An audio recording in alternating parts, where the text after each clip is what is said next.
আসসালামু আলাইকুম রহমতুল্লাহ বারাকাতুহু। আশা করি সবাই ভালো আছেন।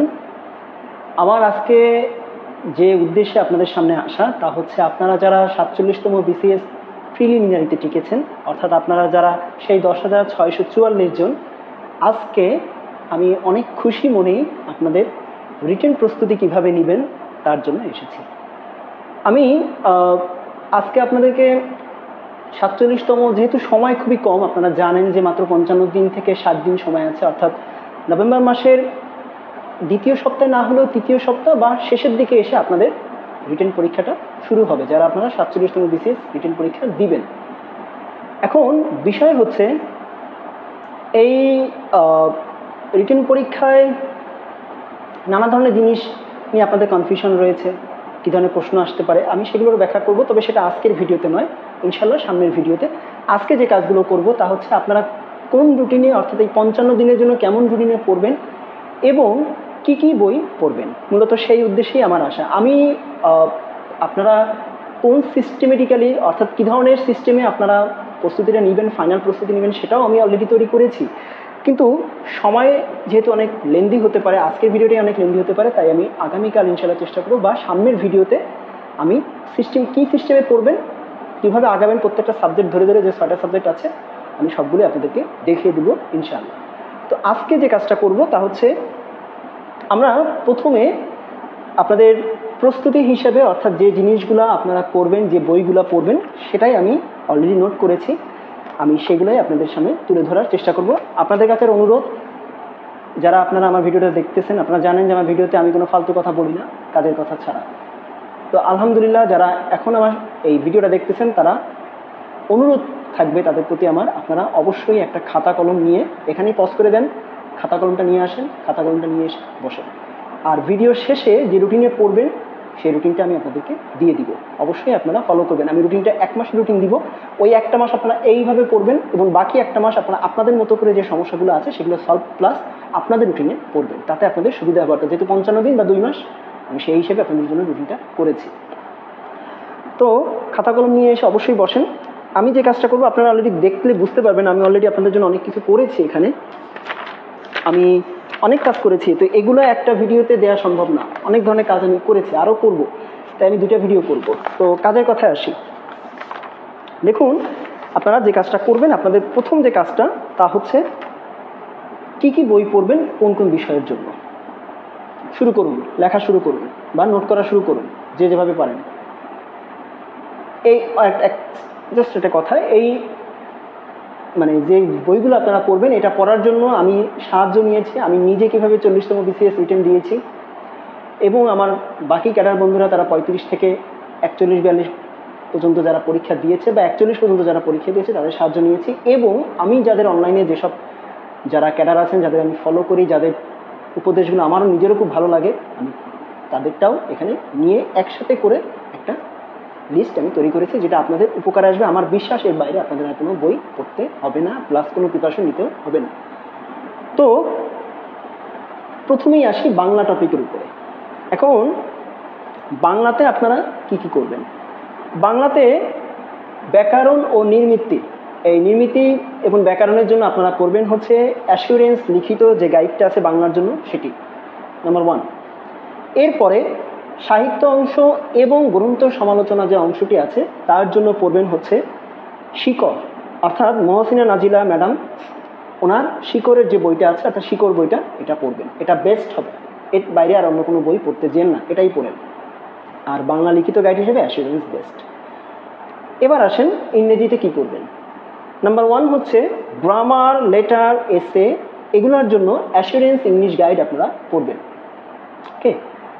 নাম্বার 2 হচ্ছে ভোকাবুলারির জন্য আপনারা সাইফুলস ভোকাবুলারি অথবা ওয়ার্ড স্মার্ট থেকে ভোকাবুলারিগুলো আপনারা কমপ্লিট করবেন।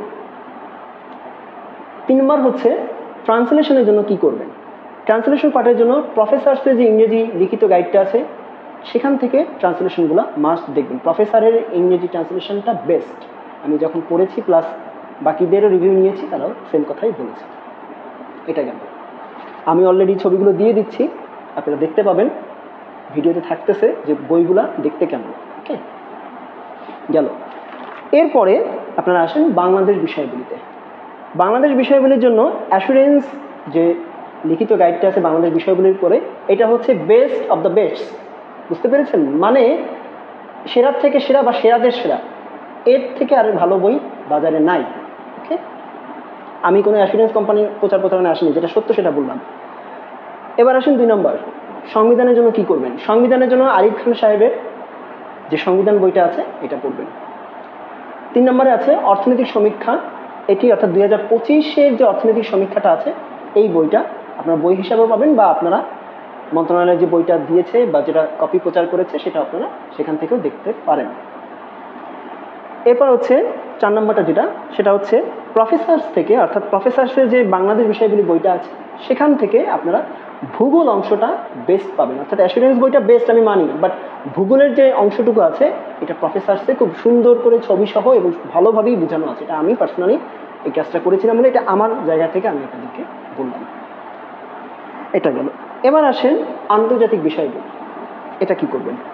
আন্তর্জাতিক বিষয়গুলিতে প্রথমটা হচ্ছে ওরাকলের আন্তর্জাতিক যে গাইডটা আছে লিখিত, এইটা আপনারা অ্যাসুরেন্সও করতে পারেন, তবে দুটাই প্রায় সেম, কিন্তু ওরাকল বেস্ট। কারণ আপনি যদি একটু তুলনা করেন তাহলে দেখবেন যে ওরাকলটা হচ্ছে, আমার পার্সোনাল পার্সপেক্টিভে যদি আমি বলি, আমার কাছে মনে হয়েছে ওরাকল 100-তে 99 পাওয়ার যোগ্য, আর অ্যাসুরেন্স 100-তে 97 পাওয়ার যোগ্য। এখন বিবেচনাটা আপনাদের গেল।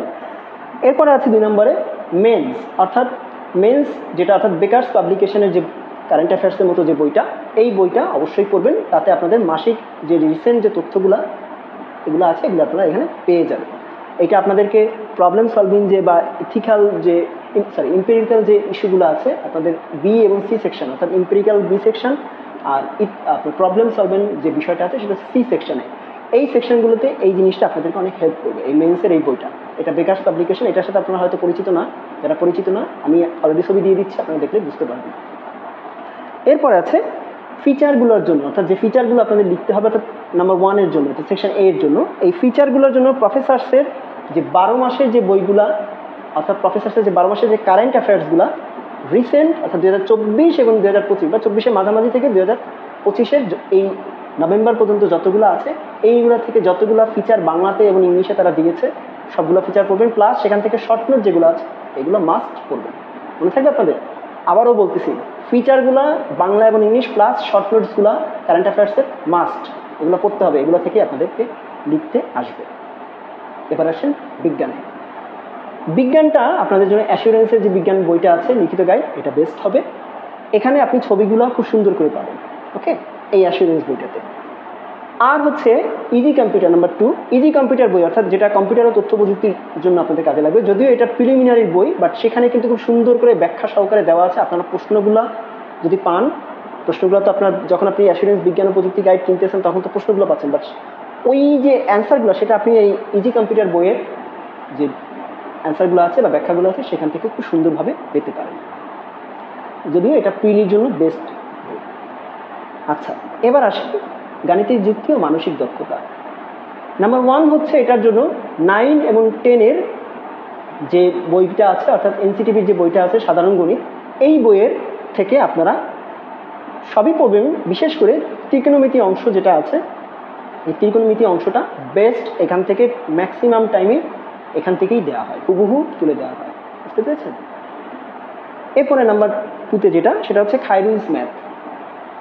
খায়রুলের যে ম্যাথটা আছে আপনারা জানেন, যারা ব্যাংকের পরীক্ষাগুলো দিয়েছেন তারা এই বইটা সম্পর্কে খুব ভালো আপনারা জানেন। আসলে এই বইটা আমার মনে হয় যে ম্যাথের জন্য বেস্ট বই। যদি বেসিক থেকে শুরু করে শেষ পর্যন্ত যান, এটাই আপনার জন্য বেস্ট। তো খায়রুলস ম্যাথ বইটা পড়বেন। এটা থেকে আপনারা যেটা যেটা ভালো পাবেন বা যেটা যেটা বেশি পড়বেন তা হচ্ছে পাটিগণিত, বিন্যাস ও সমাবেশ, সরল রেখা এবং সম্ভাবনার জন্য যে বিষয়গুলো দেওয়া আছে সেটা আপনারা এই খায়রুলস ম্যাথেই সব থেকে ভালোভাবে পাবেন। আর 3 নম্বরে প্রফেসর্সের গাণিতিক যুক্তি ও মানসিক দক্ষতা বইটা আপনাদের লাগবে। দেখুন আমি কিন্তু প্রায় দুটা করে বই সাজেস্ট করতেছি, কারণ 2টা বই না হলে আপনি হয়তো বা বিশেষ নন ক্যাডার হতে পারবেন, বাট ক্যাডার হয়তো হওয়ার সম্ভাবনা খুবই কম থাকবে, কারণ এখন প্রতিযোগিতা অনেক বেশি। তো সেক্ষেত্রে গাণিতিক যুক্তি ও মানসিক দক্ষতা এই বইটা হতে মানসিক দক্ষতা তো পড়বেনই প্রফেসর্সের, আর প্রফেসর্সের যে গাণিতিক যুক্তি বইটা আছে সেখান থেকে বীজগণিত অংশটা ভালো করে পড়বেন, কারণ বীজগণিতের জন্য প্রফেসর্সের যে অংশটা আমার মনে হয় বেস্ট অফ দ্য বেস্ট। ওকে। তো এই গেল হচ্ছে আপনাদের বইয়ের লিস্ট। এটার জন্য মূলত আমাকে বারবার অনুরোধ করেছেন আপনারা, আমি তাই বইয়ের লিস্টটা আপনাদেরকে দিলাম, খুব অল্পতেই দিলাম, খুব দ্রুতই দিলাম। এরপরে যে আলোচনাটা আছে তা হচ্ছে লিখিত বিষয়গুলোতে যে যে জায়গায় সমস্যা হতে পারে আপনারা ফিল করতে পারেন, সেই সেই জায়গাগুলো আপনারা দেখবেন। আমি চেয়েছিলাম এটা নিয়ে আজকে ভিডিও করতে, বাট দেখেন অনেক বিষয় আমি আরও কিছু অ্যাড করব। এটা একটা এত বড় ভিডিওটা অলরেডি লেন্দি হয়ে যাচ্ছে, এই ভিডিওতে সম্ভব না। একটু কাইন্ডলি আমাকে সময় দেন, আমি ক্ষমা প্রার্থী, আমাকে একটু সময় দেন, কারণ এখানে লেন্দি করা যাবে না। আপনারা আমাকে 2-1 দিন সময় দেন, আমি কথা দিচ্ছি আমি আরেকটু কিছু জিনিস সংগ্রহ করে এর সাথে অ্যাড করে আমি আপনাদের সামনে এটা নিয়ে ফিরে আসবো ইনশাল্লাহ, যদি আল্লাহ বাঁচান। ওকে, এখন কথা হচ্ছে এগুলো তো করলাম, এখন বিষয়টা কি দেখেন। বিষয় হচ্ছে এই যে আপনারা যারা 47 BCS দিচ্ছেন, যারা প্রথমবারের মতো দিচ্ছেন, আমি তাদের জন্য একটাই আমার অনুরোধ থাকবে, এবং ধরেন উপদেশও বলতে পারেন এটাকে, তা হচ্ছে আপনারা যারা পরীক্ষা দিচ্ছেন আপনাদের এত পড়ার হয়তো সময় নেই। আপনারা বই কিনলে কিনতে পারেন, দেখলে দেখতে পারেন, বাট এত পড়ার সময় নাই। আপনারা যে কাজটা করবেন তা হচ্ছে অ্যাসুরেন্সের যে লিখিত ডাইজেস্ট বইটা আছে ইয়ামোটা, ওই বইটা পড়েন, ওই বইটাই কেনেন, ওই বইটাই পড়েন, আজকে থেকেই শুরু করেন। আমার রুটিন আজকে থেকেই দেওয়া আছে। প্রথমে কোশ্চেনগুলো সলভ করেন, বিগত 43, 44, 44, 45, 46 এই 4টা যে কোশ্চেন আসছে লিখিত কোশ্চেন, এগুলো সলভ করেন। এরপরে আপনারা ডাইজেস্ট বইটা ভালো করে পড়েন সবগুলো টপিকের উপরে, ঠিক আছে? আমার বিশ্বাস এই 55 দিনের জন্য হয়ে যাবে। আর আমি যে বইগুলোর কথা বলেছি, যাদের হাতে বেশি সময় থাকে, যারা একটু বাসায় বেশি থাকেন, চাকরি নাই বা অন্য কোনো সমস্যা নেই, তারা আমি যেভাবে বলেছি এভাবে শুরু করেন। আর যদি সেটা 47 আপনার কাজে নাও লাগে, এই রুটিনই কিন্তু, এই বইয়ের লিস্টই কিন্তু আপনার 50 BCS এর জন্য, বুঝতে পারছেন? তো আমার দোয়া থাকবে আপনাদের জন্য, আপনারা ভালো করে পড়বেন, আমার বিশ্বাস আপনারা ভালো করতে পারবেন। আমার পরবর্তী যে ভিডিওটা আছে সেই ভিডিওতে অবশ্যই আপনারা আমার সাথে থাকবেন, কারণ সেখানে আমি কিভাবে আপনারা সিস্টেমেটিক্যালি প্রত্যেকটা টপিক ধরে ধরে লিখবেন, কোনটা লিখবেন, কতটুকু উল্লেখ করবেন, কোথায় কি করবেন, আমি সবই আপনাদেরকে দেখিয়ে দিব আমার পার্সোনাল দক্ষতা থেকে। ভালো থাকবেন আপনারা, আপনাদের জন্য শুভকামনা রইল। 47 BCS এ যারা রিটেন পরীক্ষা দিতে যাচ্ছেন, আপনারা প্রায় সবাই পাস করবেন আশা করি। শুধু নাম্বারের ব্যবধানটাই হচ্ছে আপনাদেরকে গড়ে দিবে কে আপনারা ক্যাডার হবেন আর কে নন ক্যাডার। ওকে, ভালো থাকবেন, দেখা হচ্ছে ইনশাল্লাহ সামনের ভিডিওতে। ফি আমানিল্লাহ, আজকের মতো এখানেই বিদায় নিচ্ছি। আসসালামু আলাইকুম রহমতুল্লাহ ওয়া বারাকাতুহু।